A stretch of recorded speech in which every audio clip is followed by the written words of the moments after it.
Assalamualaikum warahmatullahi wabarakatuh. Perkenalkan, nama saya Azra Firaya Aslamiyah dari Prodi Akuntansi Blended Plus dengan NIM 2025 01 1040. Di sini saya akan menjelaskan materi dari sesi 1. Yang nomor satunya itu ada definisi ilmu ekonomi. Pertanyaannya yaitu jelaskan secara singkat apa saja yang dimaksud dengan ilmu ekonomi. Menurut saya, itu mempelajari perilaku individu dan masyarakat dalam menentukan pilihan untuk menggunakan sumber-sumber daya yang langka atau dan tanpa uang dalam upaya meningkatkan kualitas hidupnya. Pertanyaan yang kedua ada, mengapa ilmu ekonomi dianggap penting dalam kehidupan sehari-hari, dan berikan contohnya. Ilmu ekonomi karena memiliki pemahaman yang baik tentang prinsip-prinsip ekonomi akan membantu Anda membuat keputusan yang lebih baik. Hal ini bukan hanya penting untuk kepentingan pribadi, tetapi juga untuk keberlangsungan ekonomi secara keseluruhan. Prinsip ekonomi dapat membantu individu dalam mengambil keputusan yang lebih baik terkait pengeluaran, tabungan, investasi, dan bahkan merencanakan karir. Oleh karena itu, memperhatikan peran ekonomi dalam kehidupan sehari-hari adalah kunci untuk kesuksesan pribadi dan stabilitas ekonomi secara keseluruhan. Di sini ada contohnya, yaitu melakukan penawaran barang atau jasa, terus mempertimbangkan barang atau jasa yang ingin dibeli, terus membandingkan harga barang dengan penjual lainnya, dan yang terakhir mencari diskon besar-besaran. Soal nomor 2 itu masalah pokok ekonomi. Dengan soal sebutkan dan jelaskan 3 masalah ekonomi. Di sini ada kemiskinan. Kemiskinan adalah masalah yang melibatkan jumlah besar penduduk yang hidup di bawah garis kemiskinan dan tidak mampu memenuhi kebutuhan dasar seperti pangan, perumahan, pendidikan, dan layanan kesehatan. Pengentasan kemiskinan melalui program-program perlindungan sosial, penciptaan lapangan kerja, dan pemerataan pembangunan menjadi fokus utama bagi pemerintah. Yang kedua ada ketimpangan ekonomi. Ketimpangan ekonomi terjadi ketika terdapat kesenjangan yang signifikan dalam distribusi pendapatan, kekayaan, dan akses terhadap peluang ekonomi di antara individu dan kelompok di dalam masyarakat. Masalah ini dapat menimbulkan konflik sosial, ketidakstabilan, dan ketidakadilan, mendorong pertumbuhan inklusif dan pembangunan ekonomi yang merata menjadi tujuan penting. Terus ada pengangguran. Pengangguran terjadi ketika sebagian besar angkatan kerja tidak memiliki pekerjaan yang sesuai dengan keterampilan mereka. Tingkat pengangguran yang tinggi dapat menghambat pekerjaan atau pertumbuhan ekonomi dan menyebabkan ketidakstabilan sosial.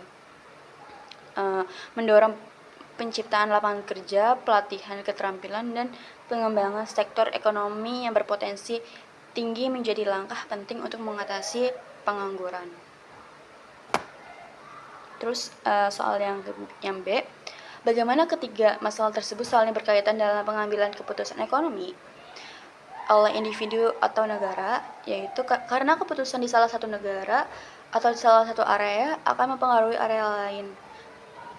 Mengingat sumber daya terbatas, pilihan apa saja yang produktif akan menentukan bagaimana itu berproduksi, yang kemudian akan mempengaruhi siapa saja yang dapat mengaksesnya, karena faktor-faktor produksi yang digunakan dan harga yang ditentukan akan berdampak pada distribusi barang dan jasa.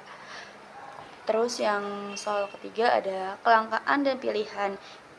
Soal pertamanya, jelaskan konsep kelangkaan dalam ilmu ekonomi.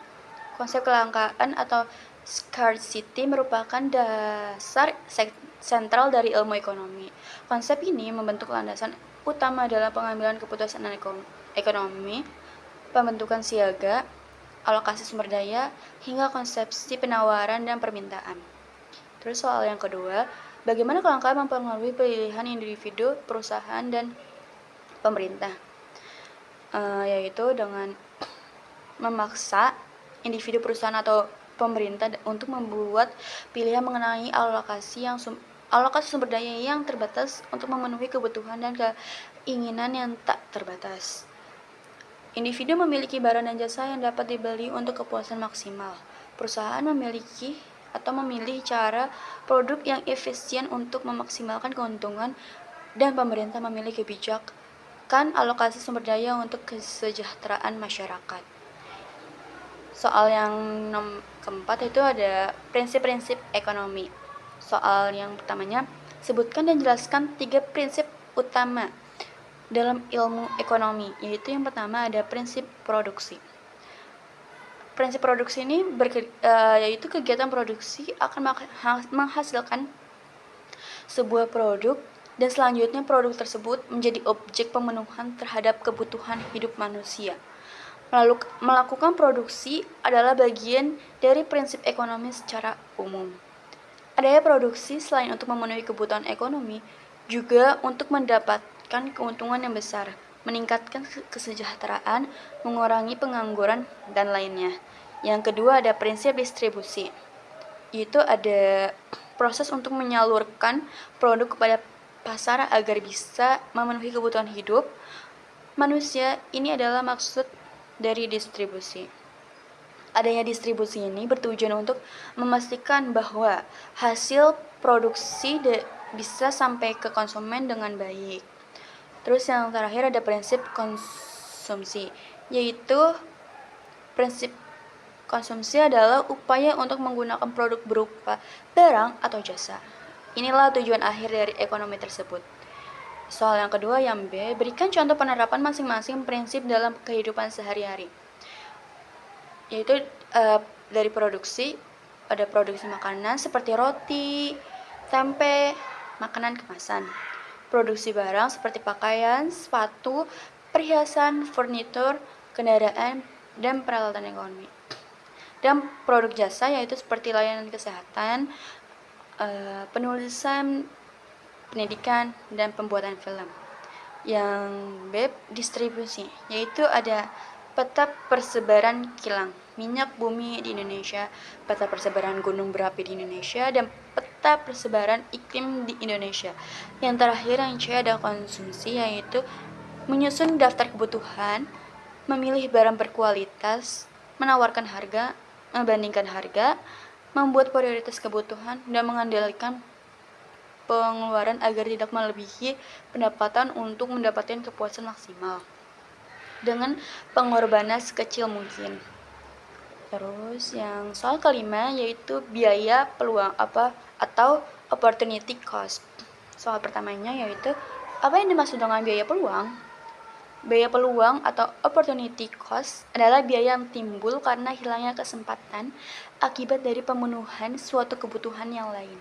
Selain itu, biaya alternatif ini berfungsi sebagai tolak ukur dari biaya ekonomi yang harus dikeluarkan dalam rangka memproduksi suatu barang atau jasa tertentu dalam terkaitannya dengan alternatif lain yang harus dikorbankan. Soal kedua, berikan contoh nyata dari biaya peluang yang dihadapi seseorang saat membuat keputusan ekonomi, yaitu ketika kamu atau Anda saat ini mengalami masalah finansial dan biasanya kalian mengonsumsi daging dan makanan lengkap. Lalu karena situasi tersebut, kalian harus lebih menghemat biaya yang dikeluarkan dan membuat biaya alternatif untuk membuat makanan alternatif pula.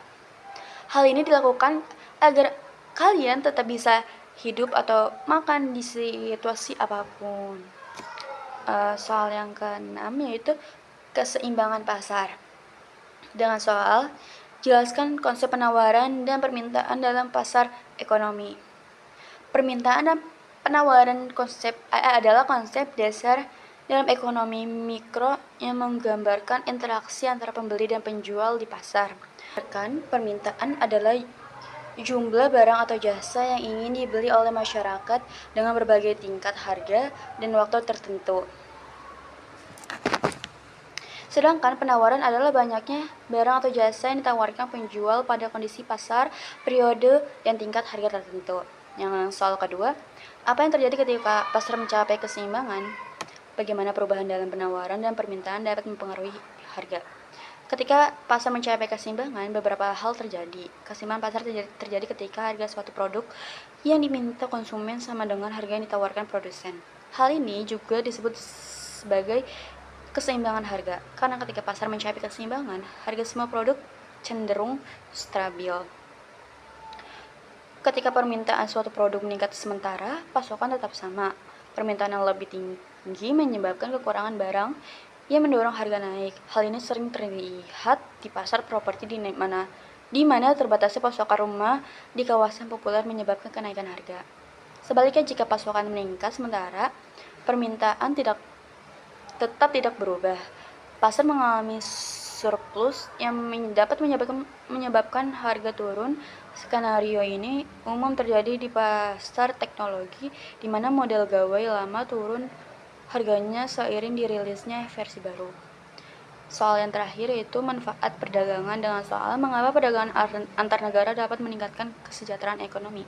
Karena memperluas pasar, memfasilitasi spesialisasi produk, meningkatkan efisien dan produktivitas, membuka akses terhadap barang atau jasa yang beragam, menciptakan lapangan kerja, memfasilitasi transfer teknologi dan pengetahuan, serta meningkatkan pendapatan nasional melalui devisa negara.